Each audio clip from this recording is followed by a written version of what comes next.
Llega el segundo disertante, Daniel Castellani, bicampeón con Bolívar, hace mucho. Tengo que buscar los videos para acordarme esos momentos de Bolívar, técnico de la selección argentina en Juego Olímpico y hace muy poco estuvo muy presente entre todos nosotros porque fue el técnico de la selección en el Panamericano del 95, próximo a dirigir la Liga Italiana, con paso por Turquía, por la selección de Polonia y también con el Belchatov, integrante de la selección nacional como jugador. La presentación para Daniel, que nos va a hablar de la búsqueda de calidad en la propuesta de trabajo. Daniel Castellani, otro verdadero placer y un gusto tenerlo aquí. Poder hablar es una satisfacción y una alegría poder estar esta noche con ustedes. Miraba ahí un poquito, un montón de gente, de amigos y recuerdos, y lo que primero me vino fue cuántos pasajes de testimonio hay acá adentro, desde generaciones como la primera a nivel internacional, con el Flaco Gagliardi, y después veía para allá, lo vi a Edu, y después lo vi a Crer y a Solé. Digo, cuántos pasajes de testimonio. Esto es el vóley, ¿no? Son ustedes, somos nosotros, y fue todos estos años que fuimos pasando el testimonio a nuevas generaciones, yo lo recibí, y así también lo trato de pasar. Y hoy es un poco eso, ¿no? Seguir con este pasaje de generación en generación.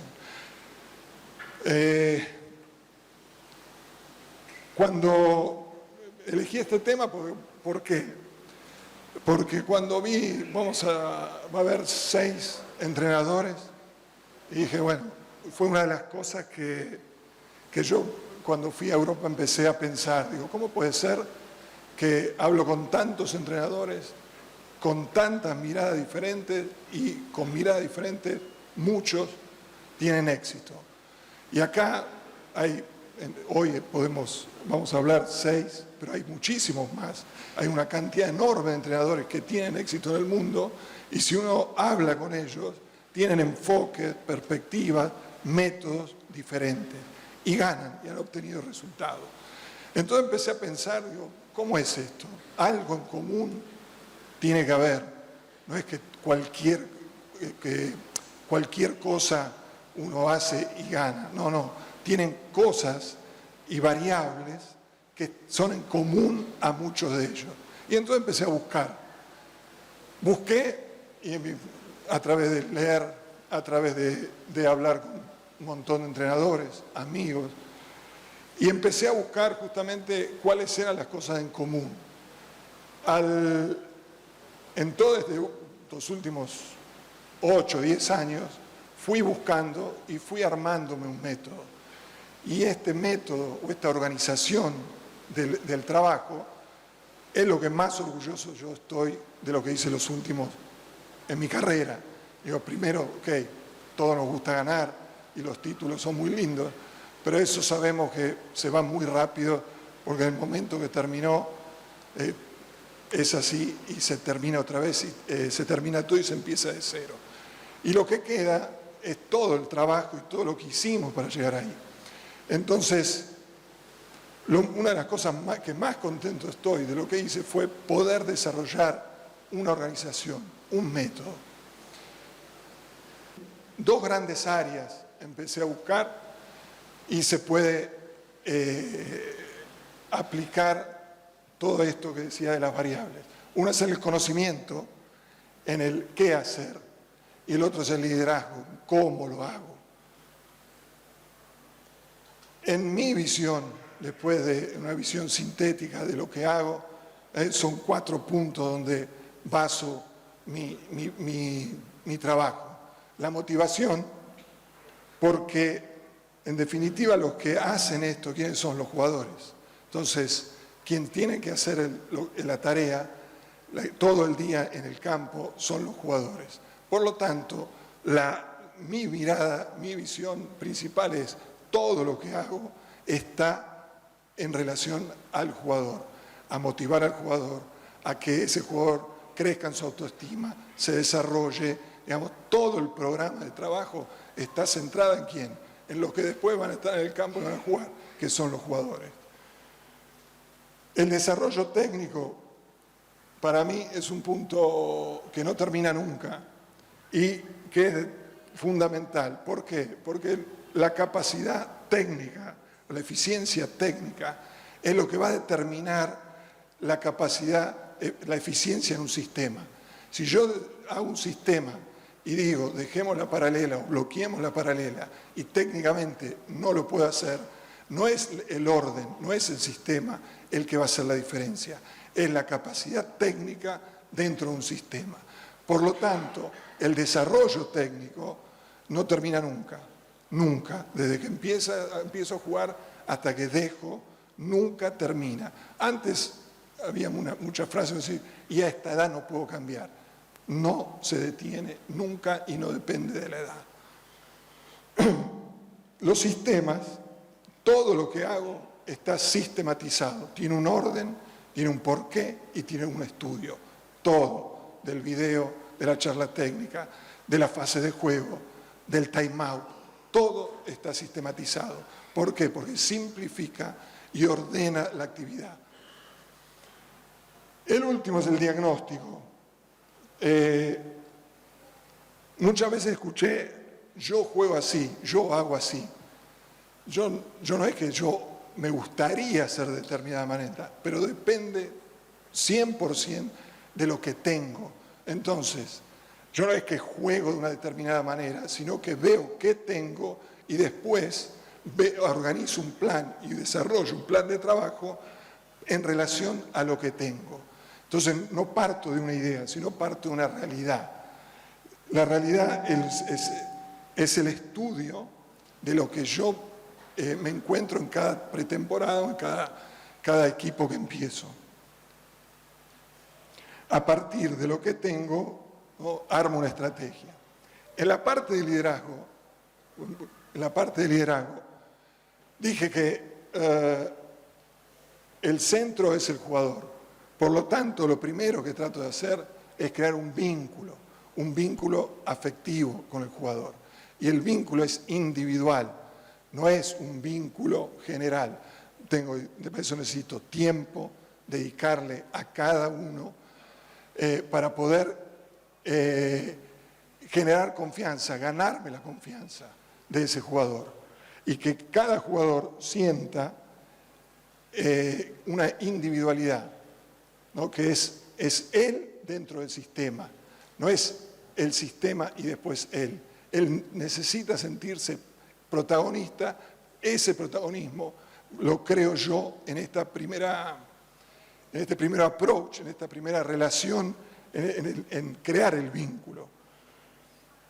Una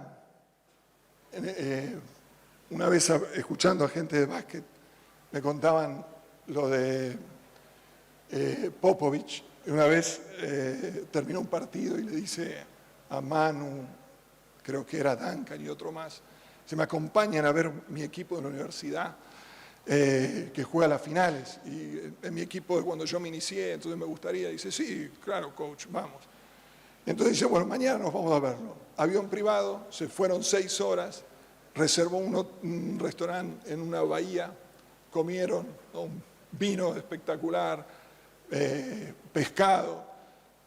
Y él decía, a partir de estas pequeñas cosas es donde yo empiezo a crear mi vínculo con cada uno de ellos. Entonces, a veces este tiempo que se le dedica a cada uno es el tiempo que necesitamos para crear un vínculo, que después es el que me va a permitir tener llegada a cada uno de ellos.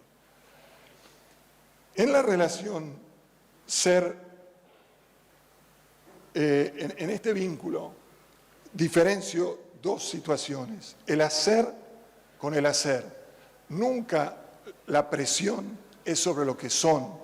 Lo que son, cada uno de los atletas son lo que son y no deben ser de otra manera. Este es un error que cometí muchas veces, mostrando a veces videos, por ejemplo, de Kirali a Pablo Pereira, y lo torturaba y le decía, ¿ves? Vos tenés que recibir como Kirali. Digo, ¿cómo? El que hoy pienso, era un estímulo en ese momento, pero era una tortura, porque le estaba diciendo que él tenía que ser otro, no tenía que ser Pablo.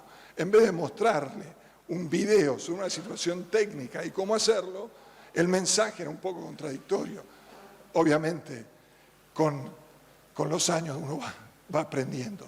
¿Y hacia dónde va la presión? ¿Y hacia dónde va la exigencia? Va en el ser, que es el segundo punto. Entonces, la aceptación es incondicional y hacia dónde trabajo es en lo que hacen, en el hacer. El hacer es desarrollar un programa. Vamos a trabajar la recepción, vamos a trabajar el bloqueo, tenemos que desarrollar las pesas. Sobre el hacer, y ahí sí hay presión, ahí hay exigencia, ahí es donde busco el 120%. Pero nunca pero ¿cómo pudiste hacer eso? Pero no, digamos, nunca sobre lo que ellos son, sino en lo que pueden y pueden hacerlo cada día mejor en la tarea. La tercera es escucho más de lo que hablo. El jugador necesita ser escuchado y yo necesito el feedback del jugador. Necesito saber qué piensa, qué siente, qué le parece el sistema, cómo está, si tiene problemas familiares, todo. ¿Cómo se hace eso? Una cosa muy simple, preguntando. Si yo pregunto, alguien contesta. Si yo hablo mucho, el otro no va a poder hablar mucho. Entonces, una de las cosas simples que parece, pero no es para nosotros, por lo menos para mí al principio, es escuchar. ¿No? La tentación es de hablar, hablar. Esto fue un ejercicio que aprendí un poco en el exterior, porque no podía hablar tanto, porque mi inglés es suficiente, ¿no? Bueno. Después, en relación a mí y a los jugadores, es la actualización constante. Esto, lo que yo digo, el síndrome del iPhone. Si uno piensa en un iPhone hace 10 años atrás, un iPhone 3, quien tenía un iPhone 3 decía, yo soy moderno, tengo un iPhone 3. Y hoy el iPhone 3 no funciona WhatsApp, no funcionan los mapas. Quiere decir, lo que era moderno, o lo que era moderno hace un tiempo, corto, porque hoy la vida es un holograma de la tecnología, esto es todo el día es un upgrade, todo el día es aprender, aprender y mejorar. Por lo tanto, tengo que tener un ejercicio constante del upgrade. Primero yo, y también, ¿no?, fomentárselo a los jugadores. Esta parábola la usaba mucho con Milkovic, y le decía, vos sos un iPhone, uno de los mejores teléfonos del mundo, pero sos 3, yo quiero el 6. Me decía, coach, digo, claro, digo, vos sos buenísimo, pero hoy la tecnología y hoy la vida es la transformación. Bueno, te podés quedar que eras un gran jugador. El desarrollo y el upgrade es hasta que deje de jugar. Y no solo con el juego, sino con la vida. Por lo tanto, ¿no? Teníamos un código que era el iPhone. Está muy lejos. Gracias. Síntoma causa. Muchas veces decimos dolor de rodilla, hielo. Tenemos problemas de recepción. Mira, repeticiones, máquina, mesa. Pero ¿es realmente el origen del problema, es la solución del problema el hielo? ¿Es la solución del problema la repetición? No, muchas veces yo creo que la solución hay que buscarla un poco más atrás, en lo que llamo segunda mirada. Por ejemplo, este año tuve un jugador, Bout, Weissman, que recibía y hacía esto, ¿no? Y se soltaba las manos. Y le digo, 38 años. Le digo, Bout, si te soltás las manos, tenés menos precisión. El plano es inestable es más impreciso. Pero Daniel, recibí toda la vida, sí, todos los entrenadores me lo dijeron, hice 200 ejercicios, hice una cantidad de ejercitaciones diferentes. Por ejemplo, me dice, el año pasado un entrenador tuvo una idea muy buena, que un poco me ayudó, y me hizo un guante con velcro. Un guante con velcro cuando hacía esto se le pegaban las manos y no podía desunirlas. Bien, esto es atacar el síntoma, pero no mejoraba. Entonces por muchos meses lo miraba y pensaba. Bueno, tuve una conversación con él y le expliqué para qué sirve y por qué lo podía beneficiar. Cuando terminó la conversación me mira y me dice, ¿y esto por qué no me lo dijiste antes? Y bueno, pues se me ocurrió recién ahora. Bueno, ahora entiendo para qué me sirve. Antes yo hacía algo, pero no entendía porque era un problema del otro, no era un problema mío, no entendía que me iba a beneficiar a solucionar mi problema. Bueno, a partir de ahí lo probó, me dice, esto me sirve, esto es bueno. Bueno, fíjate, obviamente mejoró su margen de error, no su recepción, mejoró. Pero lo que quiero decir es que muchas veces la mirada, no me quedo con el síntoma de lo que pasa, sino que en ese síntoma detrás hay un porqué. Y creo que esta es una llave para mí muy importante, entender lo que realmente es el origen de esos problemas. Sistemas. Muchas veces escucho, yo juego así, yo juego así, yo juego con este sistema, yo cierro la cancha, yo abro la cancha. Bueno, en ese plano son opiniones, digamos. ¿Por qué jugás así? No, porque a mí me gusta así. Se terminó la discusión, no hay discusión. Ahora, yo lo que digo es, ¿cómo armo yo un sistema? A través de un estudio que pueda demostrar por qué elijo ese sistema. ¿Por qué? Porque cuando me presento adelante a mis jugadores, tengo que demostrarles con números, con videos, con ejemplos, por qué este sistema es eficiente. Obviamente ese sistema se puede modificar, porque son sistemas abiertos. Yo llevo el sistema a mis jugadores y digo, yo pienso esto por esto, por esto, por esto, por esto y por esto. ¿Quién tiene ideas? Es un sistema abierto. Hasta que aportan ideas, se cierra el sistema y se empieza a trabajar y no se discute más, no se habla más del sistema. Pero es abierto, ¿por qué?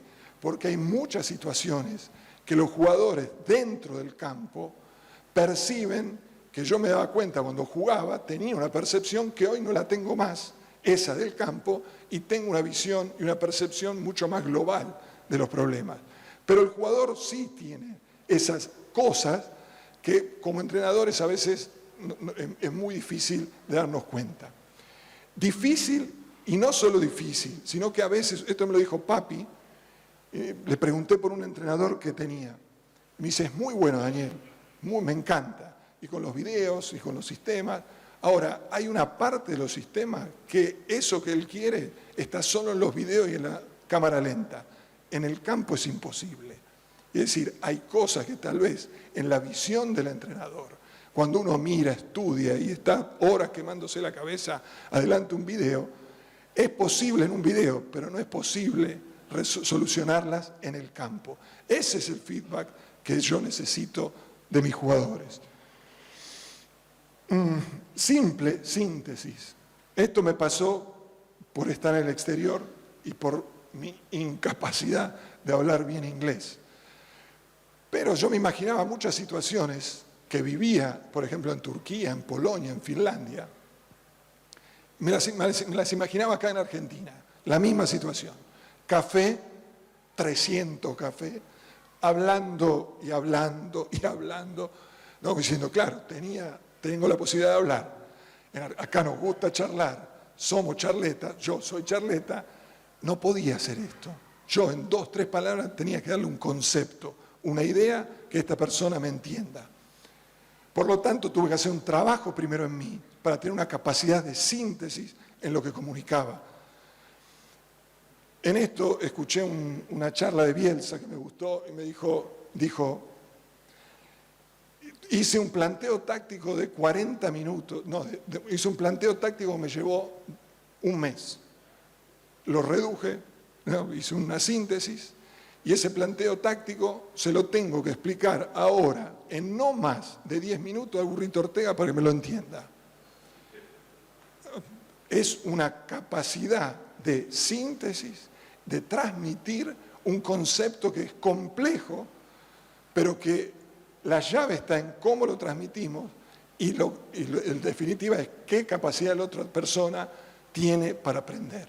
Por lo tanto, acá tuve que hacer un esfuerzo gigante. Estudiando y mirando, hice una pequeña síntesis de cuáles son las variables que determinan el aprendizaje. En esto la neurociencia hizo avances enormes. No voy a hablar de todas, obviamente, solo las enumeré y voy a hablar solo de 4, que son las más importantes y las que me gustan más. La motivación, modelo técnico, imágenes, gran número de repeticiones, especificidad, intensidad, competitividad, ser competitivos, finalidad, ¿para qué lo hago? Identificar las claves para cada situación técnico-táctica, positividad. Hoy hay estudios que nos dicen cómo el cerebro funciona cuando aprende. Químicamente, si hay un clima positivo, es mucho más fácil los procesos de aprendizaje. El feedback, y vuelvo para correr el límite. En la motivación, la base del aprendizaje es la motivación. Si hay algo que me gusta, me informo, busco en YouTube, algo hago, pero voy a aprender. Si no me motiva, si no le encuentro un interés, es muy difícil que aprenda algo, un idioma, a tocar la guitarra, a jugar al vóley, a lo que fuera, aprender algo.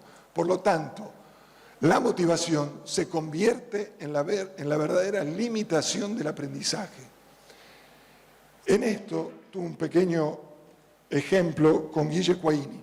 Guille Quaini era opuesto, cuando yo estuve en la selección, era opuesto y jugaba al Metropolitano. Y yo le decía, Guille, vos a vóley internacional no podés jugar de opuesto, vos tenés que ser receptor.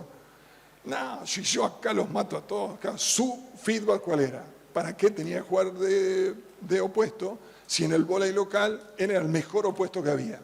Fuimos al Mundial de Grecia, volvimos, y en el avión me dice, Dani, no puedo jugar de opuesto. Me dice, con los bestias que vi, dice, yo no puedo jugar de opuesto, necesito recibir. Ok, ahí empezó el verdadero entrenamiento. De alguna manera, lo que hago es crear necesidades. Entonces, si yo creo una necesidad, creo la motivación. Y ahí el gran parte del trabajo con el jugador está hecho. Porque después es mucho más fácil todo lo que viene. Si yo tengo la motivación, si yo necesito hacer eso. Hay unos links abajo que no los abro. Este Power yo lo dejo. Y hay unos links que pueden buscar en internet que tiene relación a todo lo que estoy hablando.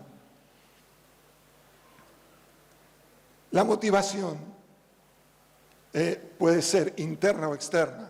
Yo quiero jugar al fútbol, vi a Messi, me gusta el fútbol, quiero estudiar música, quiero estudiar arte.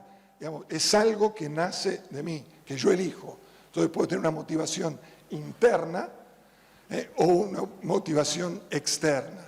La motivación externa puede ser no siempre por estímulo positivo, puede ser por estímulo positivo o por estímulo negativo. En el estímulo positivo vos podés, dale, no, pongamos una meta, vas a llegar, querés jugar en Italia, querés jugar en Europa, querés ganar una medalla. Digamos, yo como entrenador, como líder, ayudo a mostrarle el camino para esa motivación, para ese objetivo que él tiene. Entonces, ayudo con una motivación externa, positiva, para mejorarle su autoestima y que pueda hacer ese trabajo con más intensidad y con más fuerza. La negativa es cuando, por ejemplo, no estás en el equipo. Si no haces esto, te vas, sé que me cortan. Hay alguien, muchas veces en el colegio, ¿no? Tenés esos profesores que te martillan y no llegás, no podés. Entonces lo haces por querer pertenecer al grupo y que no te echen y no te saquen. Digamos, hay un montón de situaciones de estímulos negativos. En esto hay un libro, no sé si lo leyeron, el de Agassi, donde él llega, ¿no?, a hacer lo que fue, pero básicamente por un estímulo negativo. Digamos, muchas veces los estímulos negativos, obviamente, terminan siendo positivos. Establezco un modelo técnico, establecer un modelo técnico a partir del estudio del juego. La fuerza de las imágenes. La imagen tiene una fuerza terrible. Imagínense que hay chicos, acá está, hay chicos que pueden hacer una técnica sin nunca haber hecho un entrenamiento. Si ustedes ven chiquitos que ven, por ejemplo, básquetbol, mismo el voleibol, de escuelas, te dicen, mire, esto lo vi en la tele y este es Messi, este es Conte, este es Jordan, y copian y tienen la capacidad de hacer un gesto técnico muy parecido a lo que después vemos en uno grande de estos atletas. Y jamás tuvieron un entrenador, ni jamás hicieron una progresión, ni jamás entrenaron. Quiere decir que la fuerza de la imagen en la construcción de un modelo técnico es fundamental. Un trabajo que nosotros hicimos con la doctora Rossi, que de neurociencia, me decía que cuando hacía los videos, yo le mostré lo que hacía y me dice, pero mostrás muchas cosas negativas. Dice, una imagen es como si fuesen 10 repeticiones bien hechas. Si vos se mostrás lo que no debemos hacer, como si no miren el elefante blanco, lo único que se le viene a la cabeza es un elefante blanco. Entonces, decí lo que querés hacer y mostrá lo que está bien. El mostrar y ver algo que nos interesa tiene la fuerza en el inconsciente de más o menos de 10 repeticiones.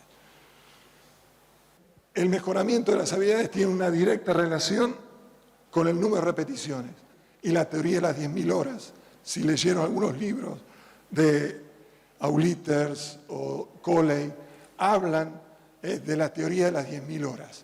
Para dominar una habilidad, cualquiera que sea, tocar la batería, un idioma, violín, un deporte, hay un estudio hecho que dice que solo se domina a través de 10.000 horas de repetición. Por eso, ¿no?, entrenamos tanto, y a veces muchos dicen, tanto hay que entrenar para dominar una habilidad, la que fuera, hay que repetir. ¿Cómo establezco el volumen de entrenamiento? ¿No? ¿Cómo cuantifico? Lo puedo cuantificar simplemente por la unidad que nosotros tenemos, que es el juego. El juego, la unidad más alta es un 3-2. Un 3-2 lo puedo tomar en salto, como decíamos antes, o simplemente si hacen el data volley, son 1.500 códigos promedios. Si yo hago un entrenamiento de alta intensidad y tipeo, voy a poder saber el volumen que estoy entrenando. Entonces muchas veces con algunos entrenadores hablo y me dicen, no, yo entreno mucho. Y yo miro y digo, ¿cómo establece que es mucho? Para mí es poco. Bueno, se puede cuantificar. Hay una manera sencilla, teniendo la cantidad de códigos que tipea mi estadístico. Si no, vieja escuela, lápiz y papel y contabilizo.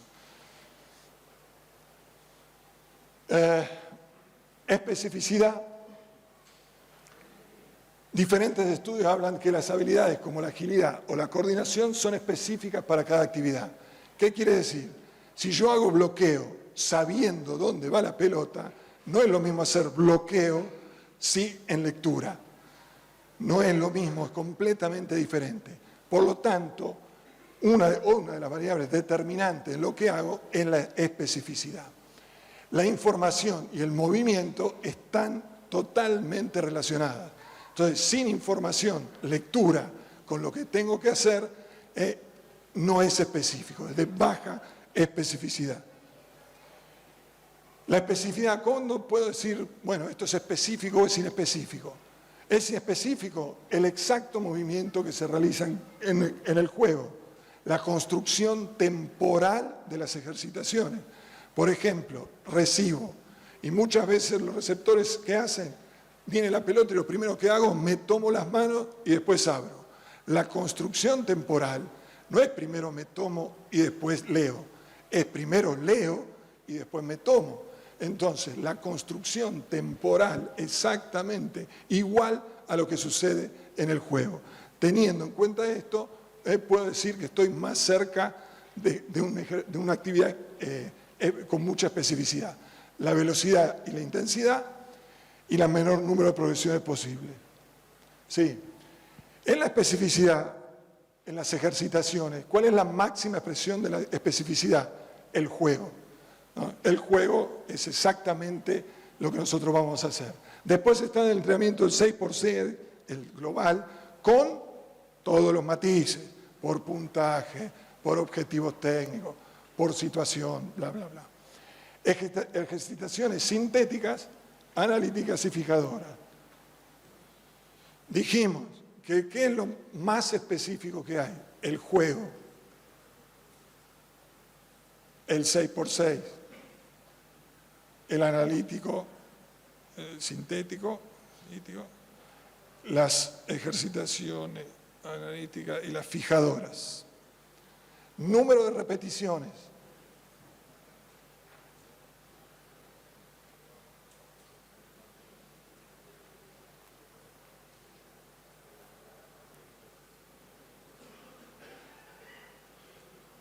Bien, ¿qué pasa cuando entrenamos?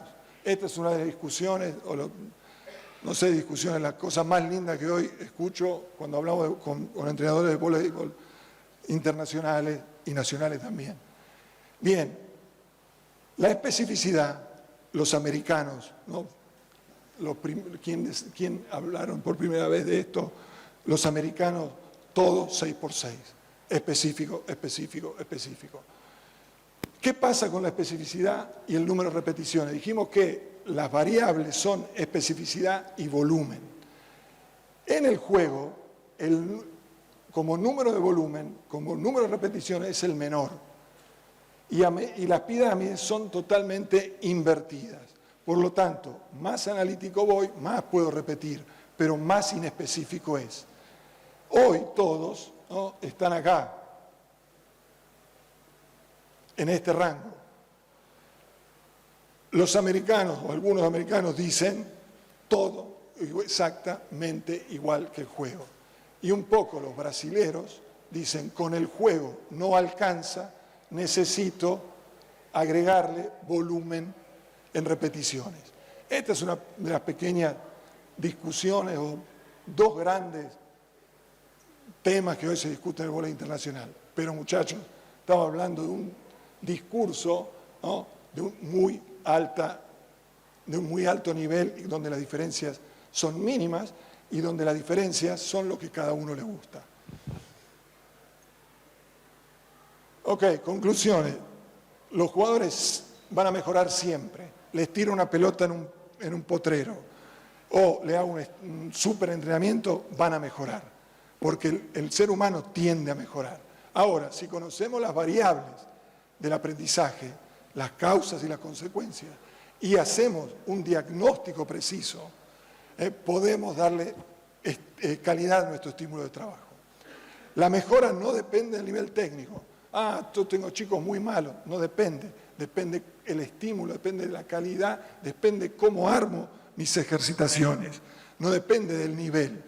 No depende del número de jugadores. Bueno, profe, pues yo entreno con 4. Si sigo las variables, no importan cuántos jugadores tengo. Pueden ser de alta calidad o de baja calidad. No depende la cantidad de jugadores que tengo. No depende del nivel económico. Bueno, claro, yo tengo un patio y no tengo el estadio que tienen los americanos. La calidad del entrenamiento no pasa por ahí. Y no depende solo del tiempo. Depende, porque no es cuánto tiempo. Yo puedo entrenar 15 minutos. Profe, yo tengo dos entrenamientos por semana. ¿Cómo hago todo esto? Lo puedes hacer de buena calidad, de alta calidad o de baja calidad. Así que no depende también del tiempo relativo, por eso no solo. La variable del aprendizaje más un diagnóstico mejora la calidad en la propuesta de trabajo. Por último, me dijo una frase que a mí me marcó mucho. Le pregunté a Matsudaira, digo, Matsudaira, ¿cuál es tu relación con el ego? Y él me dice, mi ego se llena cuando veo a mis jugadores subir al podio. Es una frase que me inspiró, es una frase que me gustó, que me sigue, que dije, yo voy por este camino. Gracias y buenas noches.